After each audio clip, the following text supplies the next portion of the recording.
بسم اللہ الرحمن الرحیم ان اللہ و ملائکتہ یصلون علی النبی یا ایھا الذین آمنوا صلوا علیہ وسلموا تسلیما۔ جعفر دینا شاہ آپ کی خدمت میں حاضر ہے۔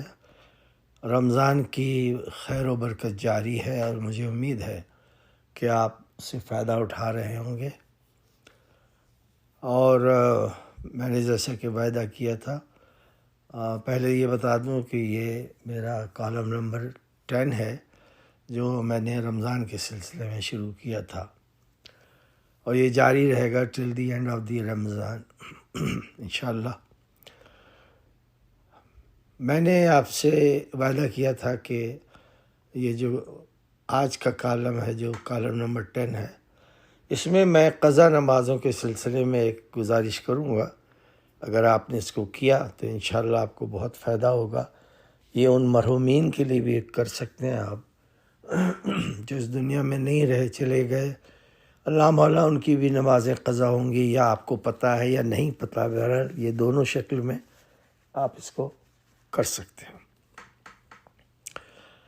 نماز زیادہ تر جو یہ پڑھی جاتی ہے جمعۃ الوداع کے بعد، یعنی نماز ختم ہو گئی، آپ کو پتہ لگ گیا نماز ختم ہو گئی، تو اس کے بعد 2 رکعت نماز حاجت پڑھیں، اور اس میں کیا نام ہے، پہلے ایک تسبیح پڑھیں، یا اللہ ہو، یا رحمان ہو، یا رحیم ہو، یا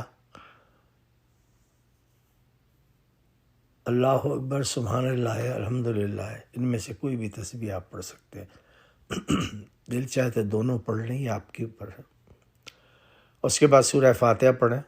اس کے بعد جو آپ نے سورہ فاتحہ کے بعد جو پہلا سورہ پڑھنا ہے آپ کو، وہ آپ کو پڑھنا ہے سورہ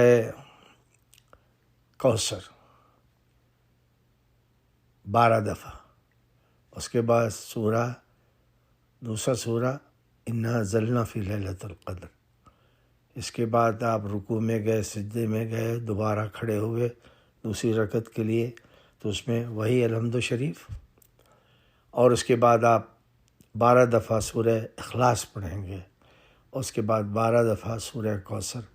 نماز ختم کرنے کے بعد دعا یہ کریں کہ اے پروردگار، تو رحیم ہے، تو کریم ہے، تو عظیم ہے، ہم تیرے ادنا بندے ہیں۔ یہ نماز جو میں نے تیری خدمت میں پیش کی ہے، یہ اس لیے پیش کی ہے کہ میری نمازیں قضا ہوئی ہیں۔ اس سلسلے میں اگرچہ وہ نمازیں واپس نہیں آ سکتی، لیکن ایک کوشش ہے اور تجھ سے رحم و ترس کی درخواست ہے، التجا ہے، بنتی ہے، گزارش ہے کہ تو اس کو قبول کر لے۔ آئندہ کوشش کریں گے کہ ہماری نمازیں قضا نہ ہو۔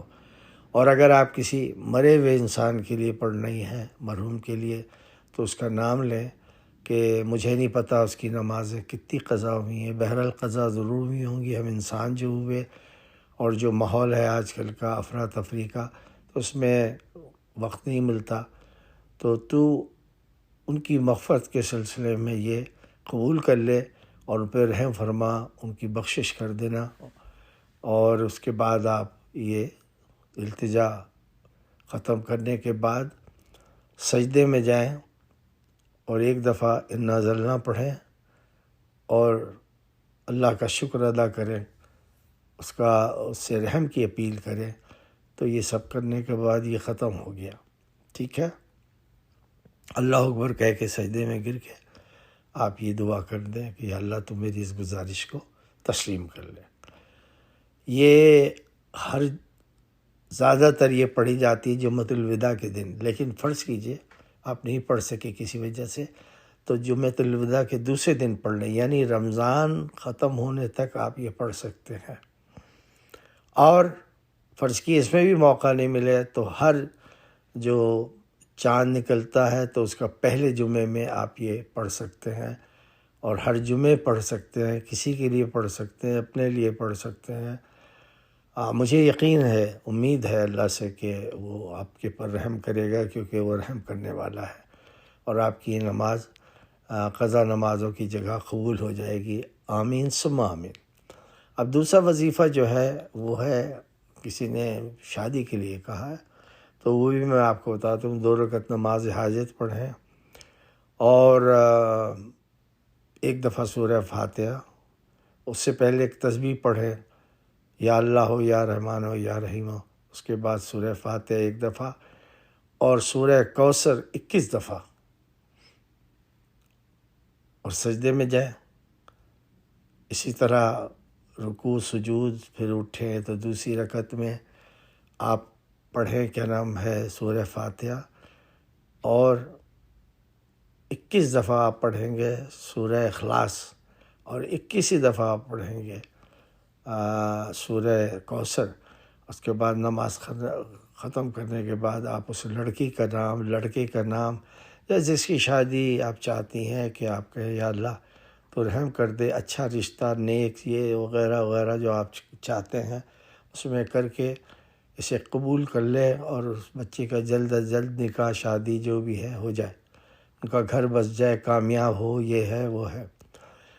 شادی ہمیشہ سادگی سے کرنا چاہیے، کیونکہ آج کل شادیاں زیادہ ٹھہرتی نہیں۔ میرا رمضان کے بعد ایک کالم آ رہا ہے، میں شادی کرنا چاہتی ہوں یا چاہتا ہوں، آپ اسے پڑھ لیے گا، مجھے یقین ہے کہ آپ اس کے اوپر ضرور غور کریں گے، تو اس میں آپ کو بڑی معلومات مل جائیں گی، اور میرا کام وارننگ دینا ہے، باقی آپ کے اوپر ہے، جو بھی آپ چاہے کریں۔ تو اب یہ ہے کہ یہ بھی نماز آپ کی قبول ہوگی۔ اب میں آپ کو ایک وظیفہ بتانا چاہتا ہوں۔ یہ وظیفہ ہے جو ان لوگوں کے لیے ہے جو چاہتے ہیں کہ یہ کام اس طرح ہو جائے جس طرح ان کی خواہش ہے، اور یہ وظیفہ فیل نہیں ہوتا۔ اگین ایک بات ہمیشہ یاد رکھیے، اللہ کی نیت کا بڑا تعلق ہے۔ اللہ ہمیشہ ان لوگوں کو پسند کرتا ہے جو پاک و طاہر ہو، نیت صحیح ہو، نیک ہوں، صالح ہوں، اور اللہ کی بناوٹ اور وہ آپ کی خوش آمد ان سے کوئی انٹرسٹ نہیں۔ اللہ کو کسی کی نماز روزے کی ضرورت نہیں ہے، وہ کہتا ہے پوری کائنات مجھ سے منکر ہو جائے، مجھے کوئی فرق نہیں پڑتا۔ ایک اور ہمیشہ یاد رکھیے، اللہ نے قرآن میں کہا ہے کہ لوگ کہتے ہیں کہ ایک دفعہ ہم مر گئے تو مر گئے، تو اللہ کہتا ہے کہ اچھا، میں اگر پیدا کر سکتا ہوں اور مار سکتا ہوں تو دوبارہ زندہ بھی کر سکتا ہوں۔ تو عالم برزخ جسے انگلش میں پرگیٹوری کہتے ہیں، اس میں آپ کی یہ روحیں جمع ہو جاتی ہیں، سمجھ لیجئے وہ اسٹوریج ہے۔ اس میں بڑے بڑے نیک، صالح اور انبیاء اور اوصیاء اور اولیاء یہ سب بھی ہیں، اور نیک لوگ، ہر قسم کی نیکی کے لوگ وہ بھی ہیں۔ لفنگے، تلنگے، بدماش، چور، چکے، اٹھائی گیرے، لفنگے، یہ سب ان کی بھی روحیں ہیں۔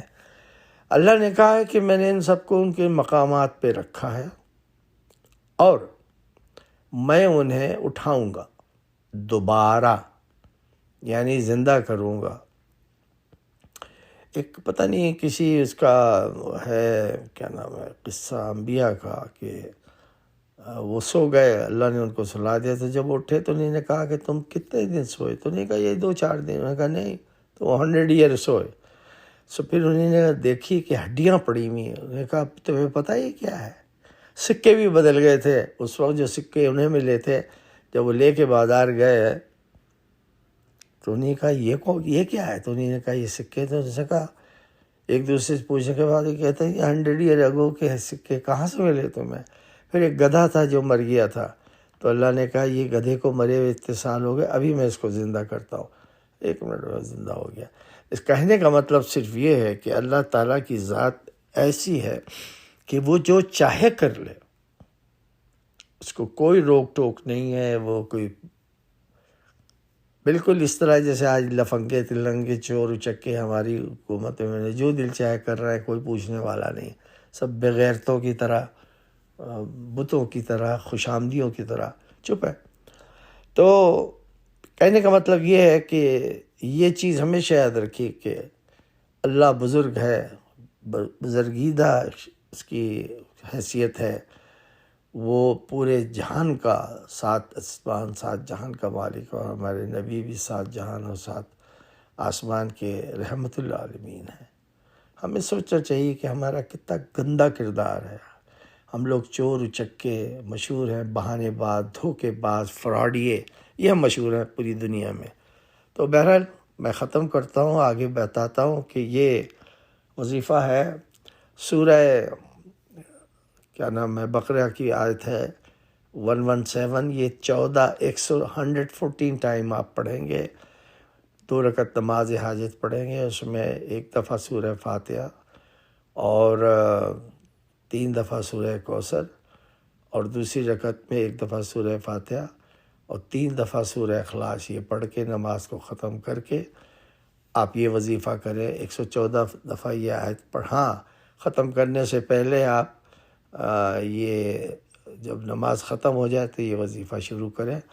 بدیع بسم اللہ الرحمن الرحیم بدیع السماوات والارض واذا قضى امرا فانما يقول له کن فیکون.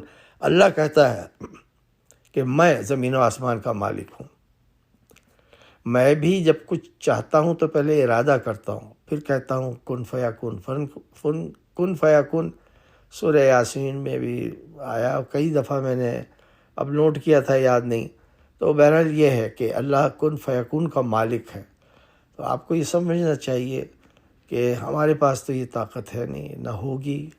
وہ مالک ہے، مختار ہے، جس کو چاہے لمبی زندگی دے دے. کئی انبیاء کی 4,500 زندگی کر دی، 450 کر دی، 600 کر دی. حضرت نوح کی 990 کر دی. یہ تو اس کے اوپر ہے جو اس کو دے. لیکن اب انسان اپنے کرتوتوں کی وجہ گناہوں کا بوجھ اتنا ہوتا ہے کہ جلدی قبر میں چلا جاتا ہے، کیونکہ ہم سوچتے ہیں ہم نماز پڑھتے ہیں، ہم نبی کا ہر وقت ذکر فرماتے ہیں، ان پر دور بھیجتے ہیں.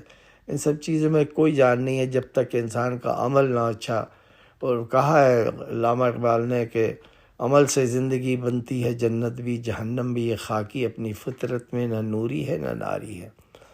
تو سارا آپ کا جو دنیا ہے، پوری کائنات جو آپ نے سمیٹی ہوئی ہے، اپنے ذہن میں رکھی ہے، وہ نیت پہ ہے. اور اگر نیت اللہ کو ایکسیپٹیبل نہیں ہے تو آپ کوڑی کے بھی انسان نہیں ہیں. آپ محل میں رہتے ہیں، آپ جھوپڑی میں رہتے ہیں، آپ کی حسین بیوی ہے، حسین خوبصورت بچے ہیں، آپ کی کوٹھی ہے، کار ہے، نوکر ہے، چاکر ہے.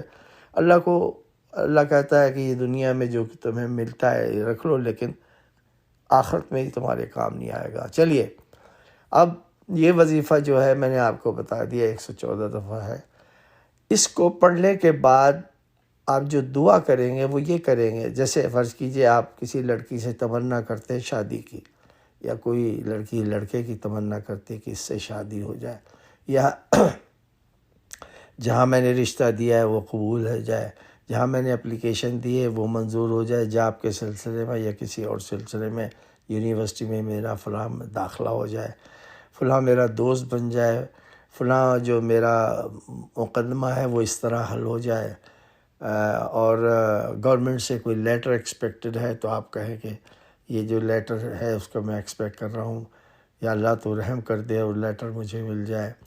کوئی ڈگری کی تمنا ہے اور آپ نے داخلہ لیا ہے تو آپ محنت کر رہے ہیں تو اس کی تمنا کر سکتے ہیں. غرض ہر وہ بات جو آپ چاہتے ہیں، آپ سمجھ گئے نا، جو مطلب یہ انسان کی ممکنات میں سے ہوتی ہے. وہ اب ایسی نہ دعا مانگے کہ فلاں پہاڑ جو ہے میرے پاس چل کے آ جائے یا میں اس پہ چڑھ جاؤں، یہ سب نہیں. ہاں کوئی مہم ہے اس کے لیے بھی آپ کہہ سکتے ہیں کہ یہ میں نے پروجیکٹ شروع کیا، یا اللہ تو اسے کمپلیٹ کرا دے. یہ سب چیزیں وہ اللہ سنے گا اور بہت غور سے سنے گا. آپ اس کو دوسروں کو بھی بتا سکتے ہیں. اسی صورت سے جو عمل میں نے بتایا ہے اس کا کیا نام ہے، قضا نمازوں کا، آپ ضرور لوگوں کو بتائیں میری طرف سے. ان کو سلام کہیں اور ان سے کہیں کہ وہ میری آخرت کے لیے دعا ضرور کریں. اللہ تعالی ہم سب کو جہنم کی آگ سے بچائے، ہمیں دھوکہ فریب کی اسے درجے سے ہٹائے. اس کے علاوہ ہمیں رزق حلال کھانے کے لیے توفیق کے علاوہ کوشش کریں. آپ یاد رکھیے اللہ نے کہا ہے قرآن میں کہ یہ جو ہوتا ہے کیا نام ہے رزق حلال، یہ کم ہوتا ہے. اللہ کہہ رہا ہے خود، لیکن تم اس کی خیر و برکت نہیں سمجھ سکتے ہو. میں آپ کو کچھ واقعات سناؤں گا. میں نے کیا نام ہے 21 سال میں نے کالم لکھا ہے اور 1600 کالم لکھے میں نے، قرآنی دعائیں اور آپ کے مسائل. مجھے ایسے ایسے تجربے ہوئے ہیں کہ انسان تصور نہیں کر سکتا. میں خود تصور نہیں کر سکتا تھا کہ مجھے ایسے ایسے مسئلے سننے پڑیں گے. بڑی حیرت ہوتی ہے مجھے. لیکن بہرحال یہ دنیا ہے، اس میں لوگ ہیں ہر قسم کے ہیں. اچھے برے، بہت برے، غنڈے لفنگے. پاکستان میں چونکہ کوئی قانون نہیں ہے، ہر آدمی بچ نکلتا ہے، تو دیکھیں کیا نام ہے، چور چکے لٹیرے ہمارے اوپر سوار ہیں. اور یہ اللہ کا عذاب الہی ہے. اللہ کہتا ہے جب تمہارے اعمال خراب ہوتے ہیں تو تم پر برے حاکم سب مسلط کر دیتا ہوں. تو پھر کوئی قانون نہیں ہے، جس کا جو دل چاہے کرے. اور ایک اور بات ہے کہ قرآن کی ایک آیت ہے، اگلی دفعہ آپ کو بتاؤں، جس میں اللہ نے کہا ہے کہ جب انسان حق سے ہٹتا ہے تو پھر میں اس پہ ایک شیطان سوار کر دیتا ہوں، پھر وہ وہی کرتے ہیں جو شیطان ان سے کرواتا ہے. تو دیکھ لیں ہمارے ملک میں کیا ہو رہا ہے. اجازت دیجیے، اللہ تعالیٰ آپ کی اس عبادتوں کو قبول کرے اور میری آخرت کے لیے ضرور دعا کرے. پتہ نہیں کب چلا جاؤں اس دنیا سے. میں نے کوشش کی ہمیشہ کہ میں لوگوں کی خدمت کروں بغیر کسی خود غرضی کے، تمنا، لالچ، یہ سب مجھ میں نہیں ہے. اللہ حافظ.